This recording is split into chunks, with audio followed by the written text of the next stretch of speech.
What's up everyone, welcome to today's video. Welcome to the Video Game Fight School channel. Thank you very much for tuning in. I'm revisiting this topic about performance in video games on the new consoles because we've had a few video games come out on consoles that have not necessarily hit the 60 FPS mark, despite the fact that Sony marketed their consoles as being able to do 4K 120 FPS and then in fine print saying only for software that supports it, basically fooling a lot of people for the most part, in my opinion. Richard Ledbetter wrote an article in Eurogamer, and the end of the article is very revealing because when he said it, a lot of people were not necessarily happy.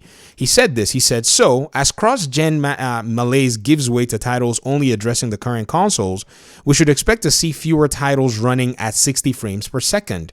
It is inevitable. 60 FPS is no longer an automatic given. It becomes a design element developers need to work around and plan for more diligently." Based on what we've seen so far, I think the biggest surprise is that we're already seeing titles facing CPU challenges. In the case of Gotham Knights, it's difficult to understand why a relatively basic open world is causing these problems, but looking at A Plague's Tale, Requiem, Multitude of Rats, or examining how CPU intensive Unreal Engine 5 is right now, even on high-end PCs, there are valid reasons why 60 FPS may not be attainable, and ultimately we need to trust the developers to deliver what's best for the game. And if performance really is a top priority, the PC platform will always be there for you. This is the Digital Foundry guy, and this comment or this statement in his article that he wrote a while ago really did rub a lot of people wrong. But I don't think that's how people should look at it. Forspoken came out and it is running at like 720 in terms of some of its resolution on console in order for it to be able to keep its performance.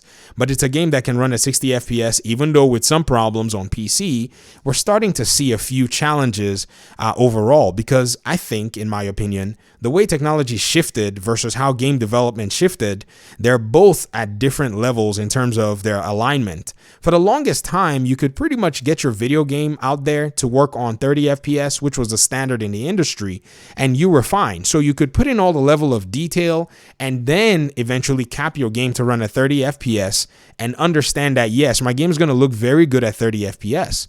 To make your game look really good at 60 FPS is an entirely different game. Your CPU would have to be doing more work, your GPU would have to be doing more work, or you'd have to maybe go ahead and reduce a whole lot of other detail aspects that you probably don't want, like animation and so on and so forth. So already, these challenges that Richard Ledbetter is mentioning is actually coming to light.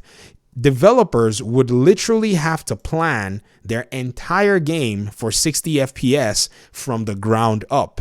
I believe that games like Gotham Knights, games like A Plague's Tale Requiem, and games like Forspoken, these three games were being developed, or they started their development during the time that you had access to PlayStation 4 and the Xbox One development kits, when you were developing your game to run at 30 FPS and nobody was going to tell you anything. And then mid-development, the PlayStation 5 PC, the PlayStation 5 development kits were dropped on their laps. And somehow, some way, in between their development, they had to go ahead and figure out how they were going to basically make their game adapt to 60 FPS. I don't know if you've noticed the amount of detail that's in Gotham Knights on the console version versus the PC version is night and day. There's actually a lot more floor detail on the console version than the PC version. The PC version is running at higher frame rates, yes, but its level of detail has actually been reduced because that's one way you can get your frame rates up. If you put your frame rates in as a priority, then you really have to make sure that your detail is being measured very well. So the developers for Gotham Knights were going for detail. Obviously, you can see it from the way both games look.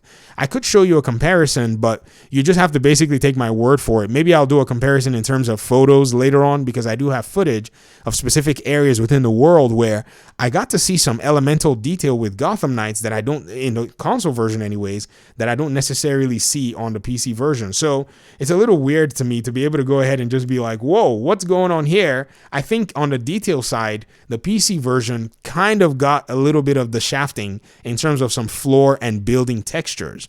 Thinking about this, I think a lot of people are misconstruing what those expectations are versus the reality. I've even seen creators in our space making this same mistake. Example, a creator wrote something, and I've seen a lot of people say this. They say, if I spend $500 on a console, I expect games in this day and age to be able to play at 60 FPS.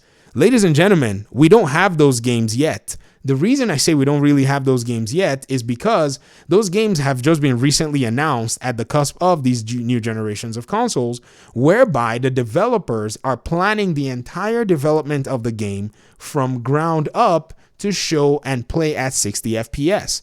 So you can guarantee that for the most part, a game like Spider-Man 2, Wolverine, and Wonder Woman in the superhero genre should be playing at 60 FPS because these games were planned from the ground up to play at 60 FPS. That's a very reasonable thing to go for. A game that was being developed in the cycle when the old consoles were, I don't expect them to be able to play at 60 FPS on consoles because they were being planned with consoles in mind that could only support 30 FPS. So the expectations versus the reality seem to be mismatched from gamers all the way to even content creators and even some people within the technical space. Thankfully, Richard Ledbetter was able to recognize this because I've even seen some people say, well, this new game is going to be made on Unreal Engine 5, but the reality is, even though it's being made in Unreal Engine 5, it doesn't make any difference because Unreal Engine 5 is a very CPU heavy engine right now, the way it's been designed. So if you're using the engine to make your game, you have to actually build your game from ground up and say, for some of our game elements, we're going to maybe reduce, some detail. Maybe we're going to load the world differently. Maybe we're going to approach the whole gameplay progression differently. And it's probably going to be a thing where this entire game is going to look very different than what people would probably have expected in terms of detail.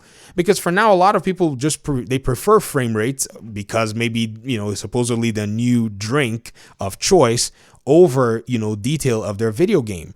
So what I see going on right now is a lot of people are not following a lot of what's going on. And I know Digital Foundry, they're doing a lot of good work showcasing the differences, talking about the different optimization issues, but there's no amount of work or whatever or talk they can talk over at Digital Foundry that's going to make developers basically somehow transform their already ongoing project to meet these different areas, because that would just remove development time and actually destroy target dates for delivering the game.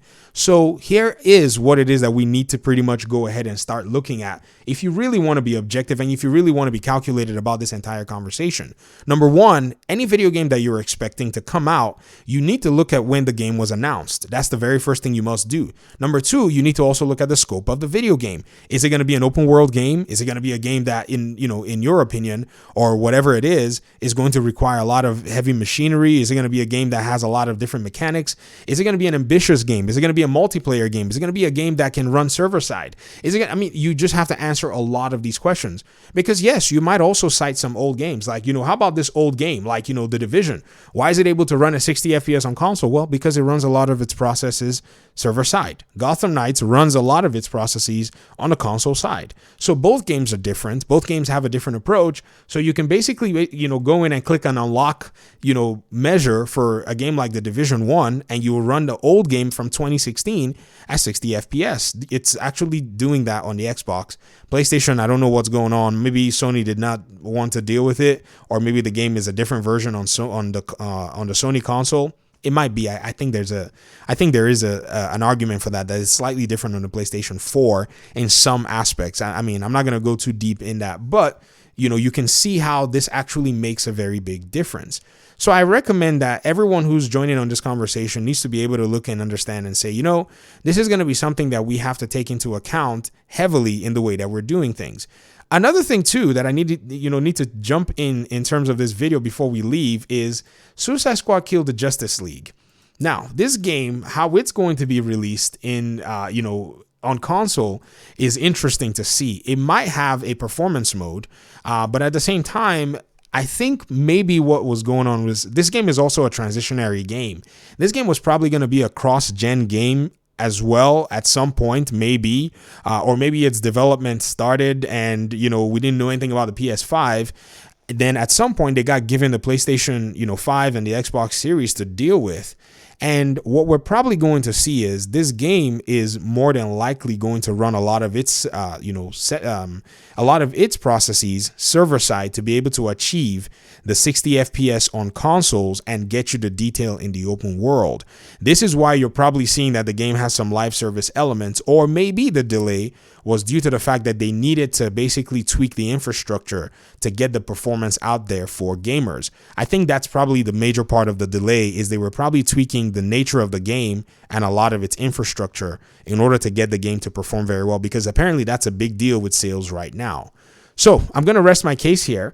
Let me hear your thoughts in the comment section, and hopefully we'll talk pretty soon in another one. Peace out.